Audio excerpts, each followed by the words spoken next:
में से सीखने जा रहे हैं कि प्रभु ने किस तरह से हवा की, एक औरत की रचना की। पिछली क्लास में हमने सीखा था कि परमेश्वर ने आदम को अपने स्वरूप और समानता में बनाया था। जिस तरह से परमेश्वर थे वैसे ही आदम था, पर उन्हें भले बुरे का ज्ञान नहीं पता था।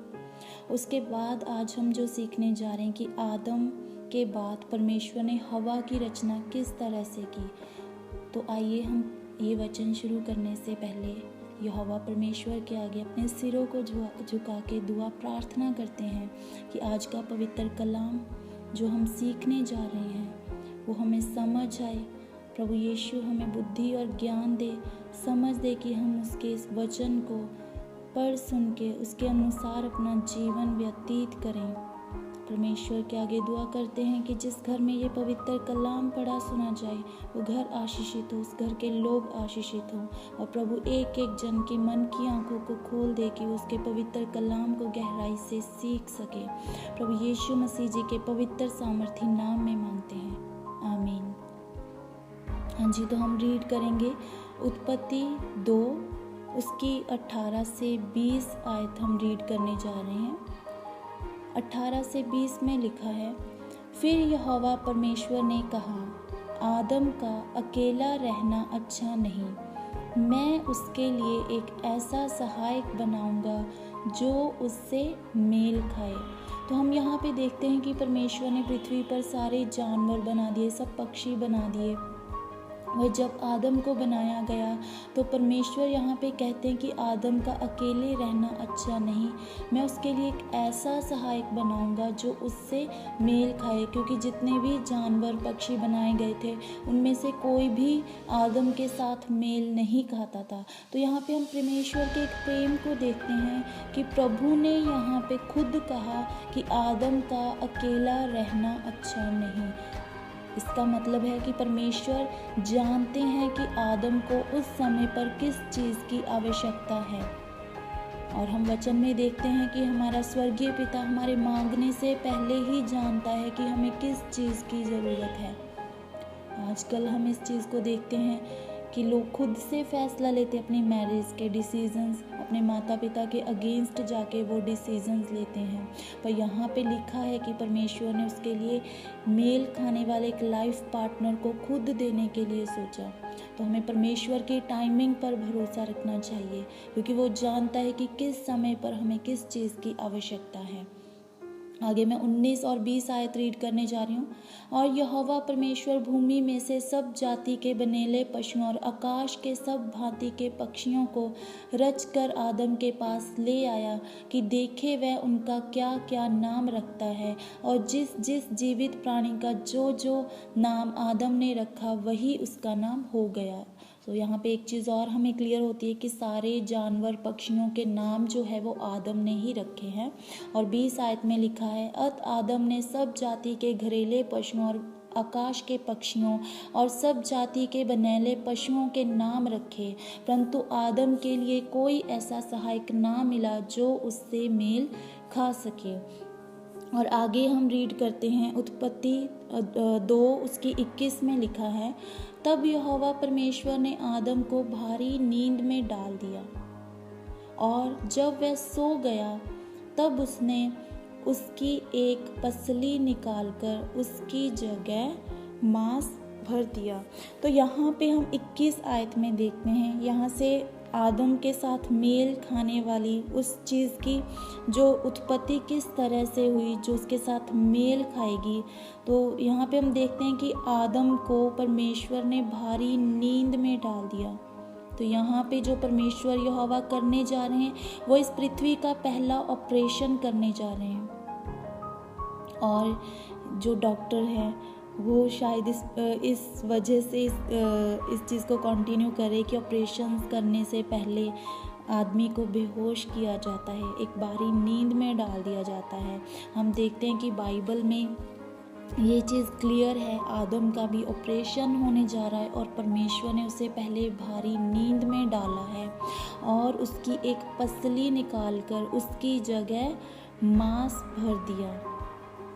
सो डॉक्टरों ने ही परमेश्वर से सीखा है कि ऑपरेशन करने से पहले आदमी को बेहोश करना ज़रूरी है। सो इतना अच्छा हमारा जो परमेश्वर का ये वचन है। और आगे हम रीड करते हैं 22 से 24 आयत रीड करते हैं इसकी।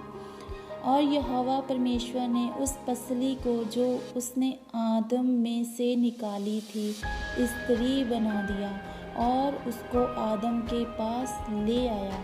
तब आदम ने कहा, अब ये मेरी हड्डियों में की हड्डी और मेरे मांस में का मांस है, इसलिए इसका नाम नारी होगा, क्योंकि ये नर में से निकाली गई है। इस कारण पुरुष अपने माता पिता को छोड़कर अपनी पत्नी से मिला रहेगा और वह एक ही तन बने रहेंगे। सो इस तरह हम देखते हैं कि प्रभु ने आदम में से हवा को निकाला। आदम और हवा की रचना एक साथ ही हुई, क्योंकि हवा शुरू से ही आदम के अंदर थी। हवा को देखते ही यहाँ पे हम देखते हैं 23 आयत में लिखा है, आदम ने खुद कहा कि ये मेरी हड्डियों में की हड्डी, मेरे मांस में का मांस है। यहोवा परमेश्वर ने उसे नहीं बताया कि मैंने तेरे से निकाली है, तेरी ही हड्डी है। उसे खुद पता था। वो आदम परमेश्वर के स्वरूप समानता में होने के कारण वो जानता था कि ये हवा उसकी खुद की हड्डी, उसका खुद का मांस है। और यहाँ पे हम देखते हैं कि परमेश्वर के स्वरूप समानता में होने के कारण वो जानता था कि हवा उसका ही हिस्सा है। आज भी जो पति पत्नी हैं, वो जब कई लोग देखते हैं कि हम लड़ाई करते, अपने वाइफ्स को मारते हैं, घर पे बहुत बुरा व्यवहार किया जाता है। आप एक चीज़ का ध्यान रखिए, वो आपका खुद का हिस्सा है, आपकी हड्डी में की हड्डी, आपके मांस में का मांस है। तो आप खुद को किस तरह से कष्ट दे सकते हो, खुद को किस तरह से आप मार सकते हो, गाली दे सकते हो, क्योंकि परमेश्वर ने वो शुरू से ही आपके अंदर रखी है, आपका ही वो खुद का हिस्सा है। तो आगे हम 24 आयत में रीड करते हैं कि इस कारण पुरुष अपने माता पिता को छोड़कर अपनी पत्नी से मिला रहेगा और वे एक ही तन बने रहेंगे। तो अगर हम अपने रस्मों में, रीति रिवाजों में आए, भारत में यहाँ पे जो चीज़ होती है कि जब लड़की की शादी होती है, वो अपने माता पिता को छोड़ के अपने ससुराल में अपने पति के यहाँ रहती है। और बाइबल हमें ये बताती है कि सिर्फ लड़की ही अपने माता पिता को नहीं छोड़ेगी। 24 में लिखा है कि पुरुष भी अपने माता पिता को छोड़कर अपनी पत्नी से मिला रहेगा, ताकि वो एक तन हो।